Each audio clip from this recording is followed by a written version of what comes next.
Mwana sawasawa digital, endelea kutufuatilia sisi kwa taarifa zenye weledi lakini pia zenye uhakika kabisa. Mahakama ya wilaya ya Mlele mkoani Katavi imeweza kumhukumu John Paul mwenye umri wa miaka 28, mkazi wa Ilunde wilaya ya Mlele, kifungo cha miaka 20 jela.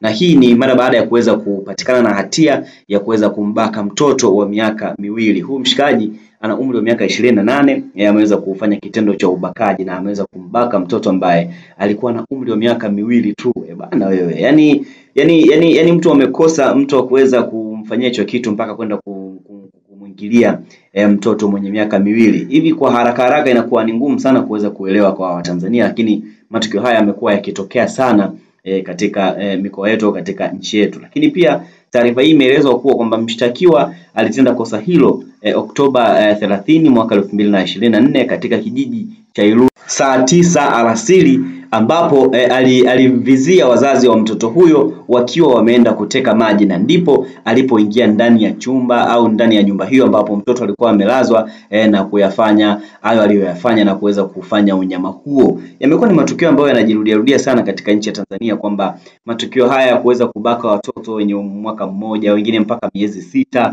kuna baadhi ya watu wamekuwa wakifanya matukio haya. Binafsi pia sidhani kama ni swala zuri. Imagine hata wewe mtoto wako au hata wewe ungekuwa yani ujirudishe nyuma kidogo, kwamba ulipokuwa na miaka miwili ukafanywa kitendo hicho, haijalishi umekuwa ni mwanaume au ni mwanamke, itakuwa ugumu kiasi gani. Na mpaka sasa hivi matukio yamekuwa yanaendelea kutokea mpaka inafika hatua unamfanyia unyama kama huo mtoto mwenzako. Wazazi wake wanaweza kufikiria nini, lakini pia jamii pia itakuchukuliaje kwa upande wako? Watanzania tupate tu elimu kidogo na kuweza kuelimika kuhusiana na masuala haya. Tuachane na unyama wa namna hii na mambo mengine yaweze kuendelea. Sisi kama Sawasawa Digital tunashauri watu waendelee kupata elimu, lakini pia kuenda kujuzana kuhusiana na masuala haya. Lakini pia kumesemekana kwamba kwenye watu ambao wanakuwa wanafanya matukio haya ni wale watu ambao pia wanakuwa na imani za kishirikina. Huenda labda ameenda kwa waganga huko, then akapewa masharti kwamba ni lazima ufanye kitu hiki ndipo upate pesa. Pesa bana haitafuti kinguvu kiasi hicho, na kuweza kumlagai mtoto wa miaka miwili bwana, anakuwa bado haelewi chochote,